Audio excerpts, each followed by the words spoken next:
Bum Podcast. Bum Podcast. Between you and me. Between you and me. All right, today is a special segment. All right, I'm going to try to kick it off like this. I don't know if it's going to work, but. It's your birthday, Saturday. I make you feel much lighter, so much brighter, game much tighter. I don't know, it might work a little bit. Say what? I said, I don't know, it might work a little bit. It might work a little bit. Uh-huh. So this is going to be our birthday edition. A birthday edition. And so we want to say a happy birthday week, birthday month to my birthday son, Clarence T. Brown III. I wish I had some sound effects. I'd cue some sound effects, but anyway, officially crossed over into real adulthood. Everything else was just play adulthood. I guess so. Yeah, it is. That's so. Real bills, real pains, real responsibility. Yes, sir. So, first thing I want to ask you, if you can think about it at all, was there a real, I guess real is going to be the word for the day, a real feeling or real shift in feeling between 20 and 21? I wouldn't say so. Not necessarily. I don't really feel different when I've talked to people, or like people were calling me for my birthday and things like that. People talk to me somewhat a little different, but I don't necessarily just feel different.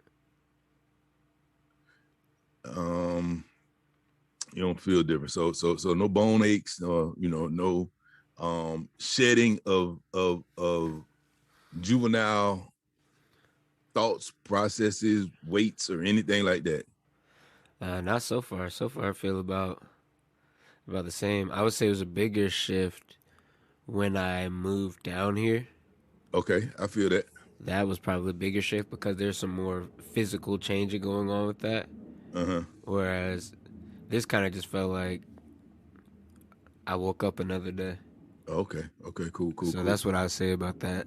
So, as with everything else that we've done for you, we prepared you early for your 21st birthday. How exciting. I guess so. When I look up the importance of turning 21 and 21 milestone, it's amazing because, and I guess it's just the way people think. I mean, what I found, and I'm not saying that it doesn't exist, but what I found was all about erroneous stuff, right? They talk about, erroneous. I'll call it erroneous. I don't know how to say. I'll call it juvenile stuff. But they declare you a member of adult society, and they mark that by such stuff as being able to legally buy alcohol, or that's usually the biggest one. Yeah, that's the biggest one, right? Or being able to go on a casino floor. And so it's like not really like a rite of passage to go into anything that's responsible. It's more a rite of for more entertaining things, I guess. Yeah. So, entertainment. So that's amazing. And so I'm not here to talk about that. So I will say though, I think I can buy medicine now. You could buy medicine before. I mean, there were certain, I think, because I couldn't get like cough syrup or something like that until 21. Well, I mean, you've been able to buy Zyrtec. It has the same stuff in it. So I think that might have been an 18-year-old thing, but I don't know. It could be 21. Right. Some of them were 18, but then some things were 21 because I remember going and feeling like, oh, dang. So 18 ain't even nothing. But you know what? It's funny because that's even, I mean, because the reason why they do it is because people use it to make drugs out of it. You know what I'm saying? Take a drug to make a drug. And it's even funnier because I can think back, like, I mean, I think you can start buying cigarettes at 18 or something like that. But I can remember back to when I was a child, many eons ago. And I mean, people used to send me to the store for cigarettes. So, I mean, I'm like, 11, 12, 13 years old going to buy cigarettes. And you know what? Let me take that back because it could have been a law then. It just could have been the neighborhood I was in. Don't know. So we're going to take that back. Nobody knows. Let's leave it alone. But yeah, just that whole turning 21 thing, to me, it's a rite of passage for a parent. Because as a parent, we want to let you go at 18. You know what I'm saying? We want you to be grown at 18. But when you cross over that 21 threshold, it's almost like, man, we made it. We made it. Because I mean, and even if it doesn't mean total independence, it signifies the fact that we were able to get through the juvenile years. You know what I'm saying? We were able to get through the adolescent years. We were able to get into a point where people really consider you a real adult. And as a parent, it's a great thing, and it's a great thing for me, and I imagine your mom as well, because I mean, at 21, we never had to come to jail and get you out. You know what I'm saying? Right. That's negative connotation, but it's true. I can't promise you the same thing didn't happen to my parents. You know, we never had to come and bail you out of any hard situations. I don't know that I've ever had to come get you from school. I remember I had to come get you from camp one time, but I don't think I ever had to come get you out of trouble in school. And so at 21, and even being at Hampton where they have an out by 5, you know, we done got over that. We've gotten beyond that hump of actually having to bail Clarence T. Brown III out.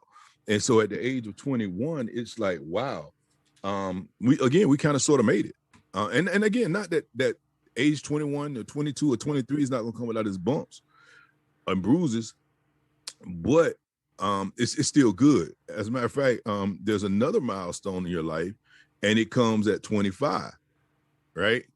And so at 25, you get some more privileges. Like, really?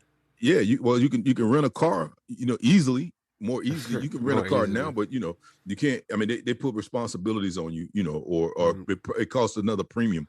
At 25, when the human brain's supposed to be fully developed or something like that. Some human brains never fully developed, but I can agree with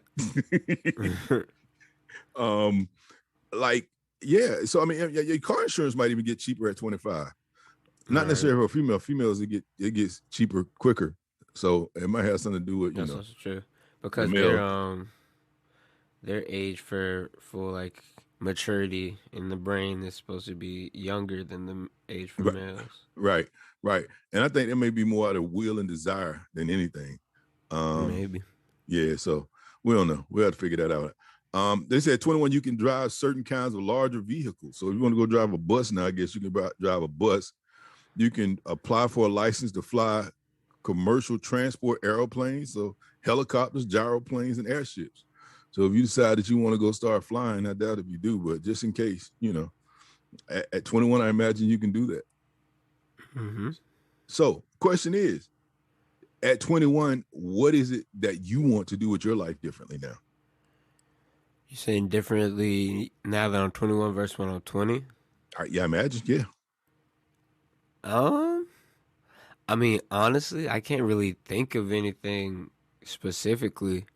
I think it kind of goes back to what I was saying before, whereas, like with me, it felt more so like I was waking up another day than like this huge shift. And of course, like, and what you was talking about, they kind of talk more about the frivolous things when you turn 21, being a rite of passage for that, and none of the, like, being able to buy drinks or be able to go to casinos and things like that. And none of those were really things that I was looking forward to, And so it kind of just feels like the main difference for me was more so the adult thing that you were talking about, and kind of getting like that adult tag slapped on you or added to you. Right. I got to get my ID changed, things like that. And so I don't know. I don't think it really makes me want to go do anything differently.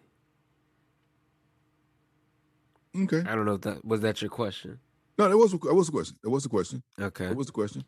So I'm gonna throw something else out at you. All right, because I'm still going down this line of the 21st birthday, right? And so they have this article, the origins of the 21st birthday, and the significance in Austria, right? I mean, Australia. And so basically what they're saying is it's about a boy being groomed for knighthood. I like that concept, a boy being groomed for knighthood, because one of the things that I can definitely say is that we've been trying to groom you for something great your entire life. And so it really falls down the lines of that. And so that's why I like this. And so I'm gonna share it with you. So basically they said at the age of 7, the boy training begins, right? And he becomes a page at 7. Then double that at 14, and how as we did for you at 13, the boy will become a squire. And the squire's primary duty would be as an armor and shield carrier. So you go from a page to now you're getting a little bit of responsibility for carrying carrying tools that prevent bad things. And then at the age of 21, it says, providing the boy succeeding in his 2 previous posts, he was officially dubbed a knight at the age of 21. The knight was a form of lower nobility and a trusted agent of a monarch and a skilled fighter bound by a code of chivalric conduct. I love that. So I'm gonna read it again. Then I want you to think about it and tell me what you think about what it said. And then I'm gonna launch into something that I want to put out as a gauntlet or a challenge, right? So 21 years old, providing the boy succeeding in his 2 previous posts, that's as a squire and as a page, he is officially dubbed a knight at the age of 21. The knight was a form of lower nobility and a trusted agent of a monarch and a skilled fighter bound by a code of chivalric conduct. And you want me to tell you what I think about that? Yeah, what do you think about that? I don't know. I guess that's kind of that almost seems like a more noble 21 transition. Kind of being raised to, which then again, I feel like that in a way that aligns with where we are now. It's kind of just being raised to another level socially, more than anything. And so the idea of being groomed your whole life for a time such as this, for a moment like this one, turning 21, becoming a knight, I guess that's a cool concept. Probably a little bit better, or a little bit, what would be the way of saying that? More well done than how we do it now. Right.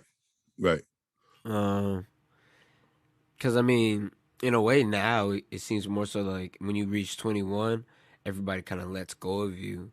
More so than when you reach 21, you're supposed to become like this higher version, or Of yourself. You see the fruits of the work up to 21. It's kind of more like, all right, we release you of rules. Yeah. That's a good point. That's interesting, intriguing. And I think that's why I think I like it. It's funny because when I was looking at birthday cards,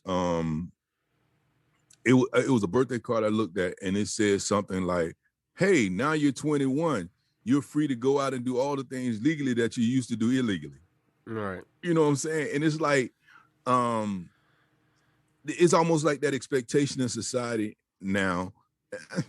Well, I'm put on society, and I mean, it's not some zero. I always say it's not some zero. It's not everything in society, but because it's a common theme of 21, it, like you said, it's almost like they say, okay, hey, let's take all the shackles off now and let you run wild, let you sow your wild oats, you know, and which is contradictory or contrary to really how we've tried to raise you. And I think, again, one of the things that really could define what your mother and I did, other than the word intentional, was understanding that he who is enslaved by the compass can now enjoy the freedom of the seas. And so almost giving you or helping you to calibrate your internal compass so that as you experience these new freedoms, and I don't mean experience as you go out and do them, but as society begins to loosen the constraints on you based upon your perceived maturity and your age, that you're ready to deal with that. Huh? You're ready to deal with that, basically. You're ready to deal with that. Exactly.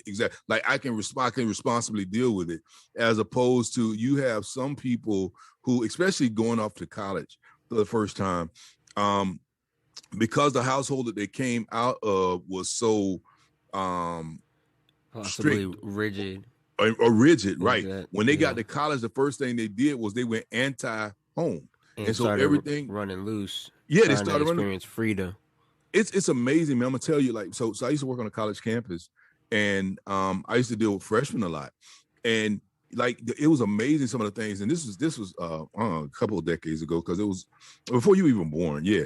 And like they'd come to school as a freshman, and this innocent whatever, and within 2 weeks they done got tongue rings, and then and now it's starting with the body piercings, and now and the tattoos and all these things that are marks of, okay, I'm on my own now.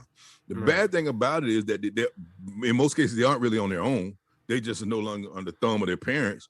But I think it's contradictory to I guess the maturity or the freedoms that we get, because I think as you get freedoms, the maturity part of that is understanding how to responsibly deal with the freedoms and not necessarily throwing off all the restraints, if that makes sense. Mm-hmm.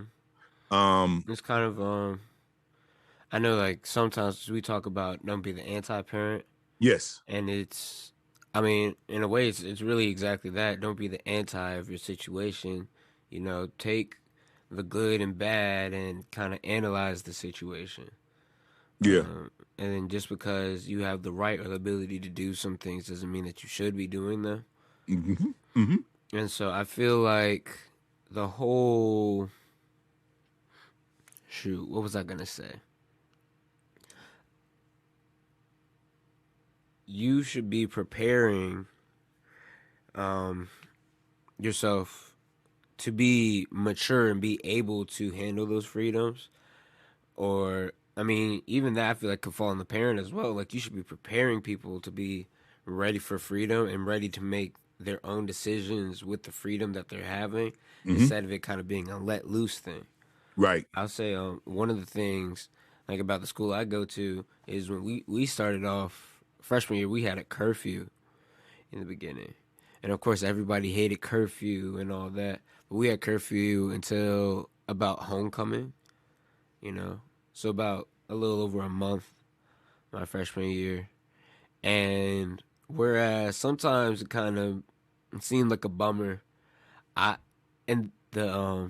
at the end of the day, I didn't really have a huge problem with it because I felt like it allowed for a smoother transition for a lot of people, and it kept from a lot of craziness and drama from happening, because it wasn't such a let loose thing. It was kind of like it gave some people the extra step they needed between rigid and complete freedom. Right. And and believe it or not, that's one of the things that I really I liked about Hampton was the fact that they did that. I felt safer for you. Not that because you rarely wanted to go anywhere when you were in the house, but still I felt safer for you that they did allow for a transition period. It wasn't like, okay, one day the locks go on the door at 12 o'clock and the next day the locks never go on the door. You know what I'm saying? Right. And so that was cool.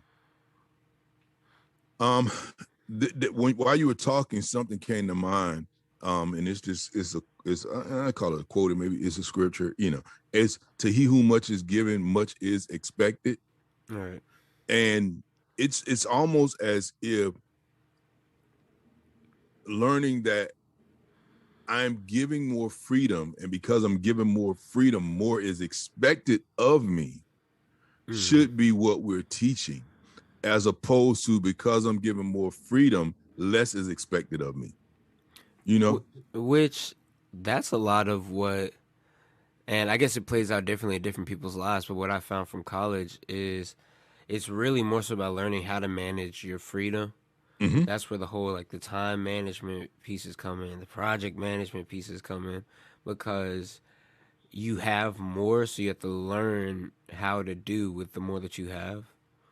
And learn how to make the correct decisions for the situations that you're in. And which again is interesting because it's like I've always told you, and I tell students that I interact with all the time, like if you go into college to strictly get an academic experience, you're missing half of the reason for going to college, right?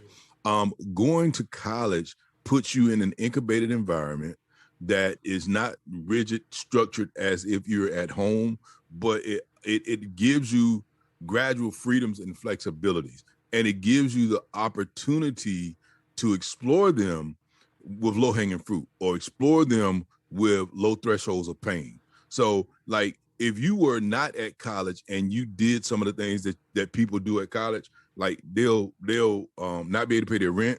They'll, you know what I'm saying? They'll be in jail, or whatever the situation is. But because you're on a college campus, you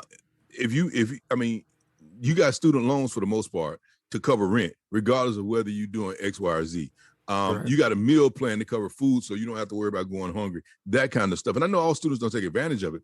But again, if you look at college as an opportunity to transition from adolescence into adulthood, it is a real good proving ground, because you begin to see, or you can see, college campus has been a microcosm of what life was going to look like. Right. And so I really do hope that more people take advantage of that, or as parents, we begin to train our kids with that in mind. It's cool to be academic, but let's get you on this transition to life, because one of the worst things in the world is to pay all this college tuition, graduate from college, and be no more prepared for life than you were when you graduated from high school. And I think that happens a lot. And I agree with that, because like you were saying before, I feel like the academic side and then the managing, I guess the adulthood side, that transition from adolescence to adulthood, it's almost like those go hand in hand, and that's really what that experience is about. Because as much as you're learning in the classroom, you're learning how to handle and conduct yourself outside of the classroom as well. And I think that combined experience is what you're really supposed to be getting out of school. And I feel like that's even what employers look for as well, because they use college and the college degree not only as just a sign that somebody has been educated, but a sign that somebody has gone through that process. And so definitely, I feel like if you're only, which it goes both ways, if you're only getting half of that experience, then you're kind of losing out on getting what you're supposed to out of college or out of school. Yep. Paying for nothing, man. It's a shame. And what I want to do is right now, just put this out there. I want us to do a podcast on internships. And you can give me your perspective, and I can give you my perspective, because I think there's a lot to unearth in that vein that you're talking about right now. So that whole employee prepper, yeah, man, yeah. So the other thing that I want to put out there is for you, at the age of 21, there are a lot of conversations I want to have with you. Okay, there are a lot of conversations I want to have with you. I don't know what they are, but I've always told you, okay, man, I can't wait till you get old enough. You know what I'm saying? Right. And so I want you to start compiling a list of stuff in your head that you might want to ask me that I would not have answered for you before you turn 21. I don't know if there's anything. I know there are some things. You might not know of anything, but I know there's some things I want to say, man, I sure want to tell you about this, but you ain't old enough.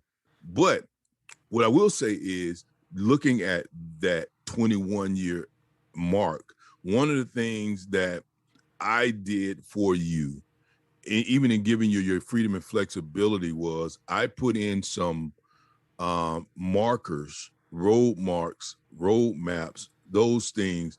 I delayed some things from you, or attempted to delay some things from you, until you were old enough to make informed decisions on your own. Right. And not even from saying no to you can't do this, but more from trying to steer you away from certain things until you got mature enough to look at it and make a decision. Because one of the things that I see a lot is decisions being made by kids, teenagers, kids and teenagers, that parents go along with, because whatever reason, I don't even want to speculate why parents go along with it, but are not necessarily the kids aren't necessarily equipped to make those decisions. They just see it and they be like, oh, I want to do X, Y, and Z, and the parent be like, oh, well, go ahead, I don't care, you know. And the reason why I say that is because prior to, like, say for instance, I could talk about you, and this is not even about a 21-year-old thing. It's more about the fact that, like you say, you have rent to pay, you have utilities to pay, and you have to pay them on your own, right? Right. And so because you have rent to pay, utilities to pay, you don't have a car payment, but you got car insurance to pay, right? Mm-hmm. There are some decisions that you would make now, I imagine, differently than you making those decisions when all of those things were covered for you. Right. But if you build in a lifestyle that's contrary to that mentality, when you get there, it's harder. One of the things I've always said, like I've always made you pay your own way, right? Even as a child, if you wanted a video game, we'll go in on half on it. Or you want a video game system, we go in half on it. And I remember you wanted a ping pong table, we went in half on it. You know what I'm saying? Right. And always having, like, you wanted a cell phone, like not until you can pay your own bill. And so at 13, you start paying your own cell phone bill, that kind of thing. Which I think made it an easy setup for you when you moved into your apartment, because now, before you moved into your apartment, you had your rent, right? You were able to get your utilities and pay your own deposits. You had credit, those kinds of things. Even down to, buying your second car yourself, just like you bought your first car, but this time getting the insurance in your name. All those kinds of things that you were set up for, but it was based upon, I guess, training from a young age to understand that someday these things are going to be important, as opposed to just, okay, well, since you're under 21, I'll let you run wild because at 21, you're going to be ready. And I think that's kind of all a testament to, I guess, raising your child for almost like based on levels instead of based on age. Like based on how your child's maturing instead of just what age they're at. Because I feel like we didn't necessarily have progression with me as far as, all right, he's however old, like however many years old now, so this is the year for this, or now because this is the year of this. It was more so I feel like y'all raised me based on how fast I was maturing, and like when y'all think I was ready to handle new decisions or new responsibilities and things of that nature. And so that kind of ingrained this natural process of continuous growth, instead of me using like an age such as 21 to be a marker for things for me. It's kind of about the day-to-day growth and maturity. And I know I was thinking just the other day as I walked into my apartment, that I was just thinking this was a great decision, I feel like, because I definitely could have stayed in a dorm another year for my senior year. And I just feel like the growth wouldn't have been the same if I had done that, because of all the responsibilities and things that I've had to start getting accustomed to taking care of and all of that. I just felt like it was a really, I've been in a really great growth period and growth moment. And so I do think that it's important to be focused on continuous growth instead of incremental growth, I guess is the way I would put it. Right. And that, just that last thing you said was a golden nugget. Focus on continuous growth and not incremental growth. Because what I saw when you said that was not even steps, but platforms. Right. And so, like, when you turn 21, we heaped a whole new list of responsibilities and freedoms on you, and say, and the next marker is 25, we allow you to stay 21 for 4 years. Exactly. You know what I'm saying? And so the way you just said it perfectly articulated a mentality or a mindset that I think is important. Is like each day you should be maturing more and more, which is also a testament to why when you woke up at 21, you didn't feel any different than you felt when you were 20. Right. You know, like if you got somebody that's sitting back, or, you know, just say, for instance, because we're talking alcohol, sitting at a bar at 20 and how many days in a year? 356? How many days in a year? 365. 365? Is that what I was close to? All right.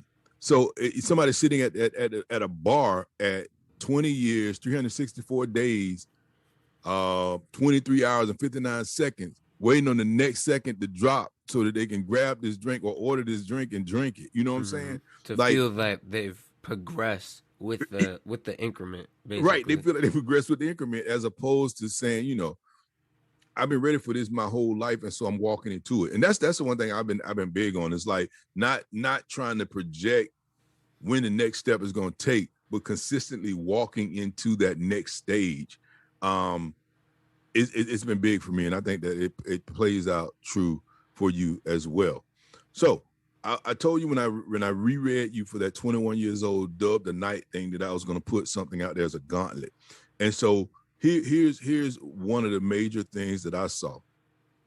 And yeah, I just put it out there. And so like a squire's role was a supporter, a major supporter.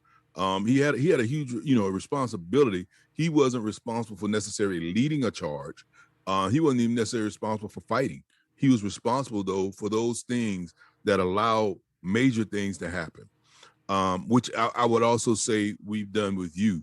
We haven't put you in charge of a lot of things as it pertains to us as a family, but we made you a major contributor in its success, right? Mm-hmm. But then here it says, as a knight at 21 years old, they became a trusted agent of the monarch, right? Which means that now they are able to go out and on behalf of the monarch. Which means that we should be able to send you out on behalf of the family not necessarily as a supporter of the family, but as an agent for the family, if that makes sense. Like we ought to be able to send you somewhere on our behalf and say, hey, this is my son. I'm not able to make it, but he has all the rights and responsibilities that come along with our name, and let him handle it. So I want you to think about it from that perspective. And then it says he's a skilled fighter, which I don't necessarily want you fighting, but having tenacity and having the ability to stand your ground and hold your own is important. Right. And that's not necessarily, we have always talked about the strong should take from the weak, but the smart should take from the strong. And so building inside yourself a mindset, which I think you do have, but progressing that mindset that says, no matter how hard the battle, my mental ability will overtake it. I think strategically enough so that when this comes up, I can handle it. And so that's my second charge for you. Being able to go out as a trusted agent on our behalf is the first one. The second one being a skilled fighter, or somebody who strategically thinks how to have positive outcomes in every situation. And then the final thing it says here is a code of chivalric conduct. A code of chivalric conduct. Now I might have to look up chivalric. What do you think chivalric conduct means? I would assume it's somewhere around the I guess chivalrous, but it might not be.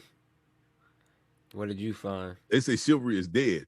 Let's see, chivalry or the chivalric code is an informal and varying code of conduct developed between 1170 and 1220. The code of chivalry, as it stood by the late Middle Ages, was a moral system which combined a warrior's ethos, knightly piety, and courtly manners, all combining to establish a notion of honor and nobility. Honor and nobility. And so it's noted by bravery, courtesy, honor, and great gallantry toward women. All right. Mm-hmm. And so again, now we're talking about bravery, which we talked about as far as fighting battles, courtesy, being courteous. And I think you've always been courteous. And so that's something that you I think you've mastered. Honor. We talked about the two things you own is your word and your name. And so we raised you with honor, and then great gallantry toward women. The one thing I can say about you that I know of is that you have not been a womanizer. You have not been somebody who just tried to play off on women and that kind of thing. And so I respect that about you. I appreciate it, sir. Whatever, man. But again, now we're talking about new levels, right? We're talking about new levels where we're talking about you have your own apartment now, and new levels, new freedoms, new flexibilities. And so it's making sure that before it was all in a controlled environment. semi-controlled.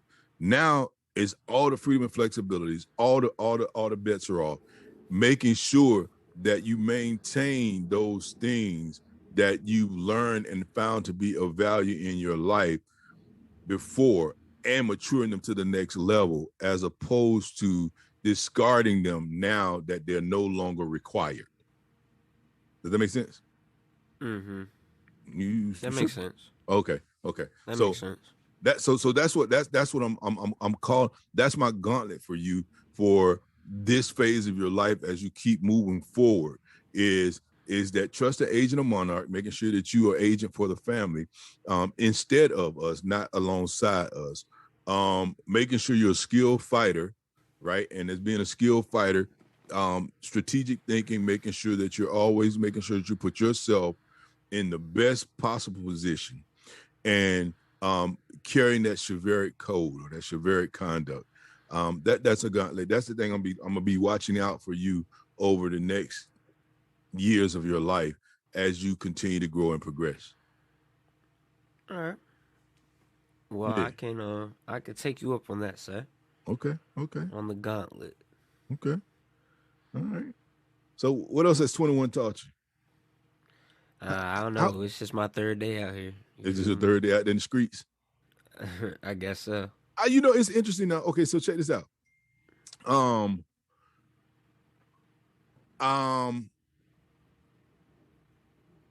At 21, this is the very first time that you were away from us is not the thing, but I'm gonna say away from us because where your birthday falls, you've never been in school on your birthday.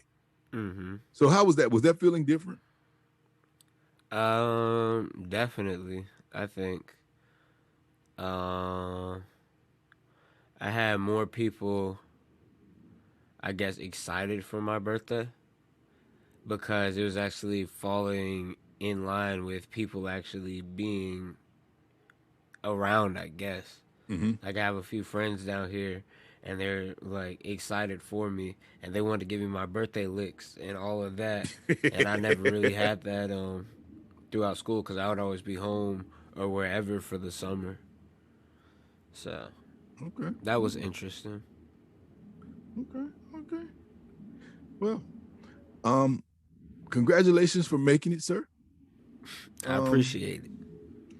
Just realizing that it's just the beginning, as with everything. Yes, sir. And yeah, that's it for me. You got anything else? I don't think so. All right, I got one more. So, no, sir. I got one more thing. All right. It's your birthday, Saturday.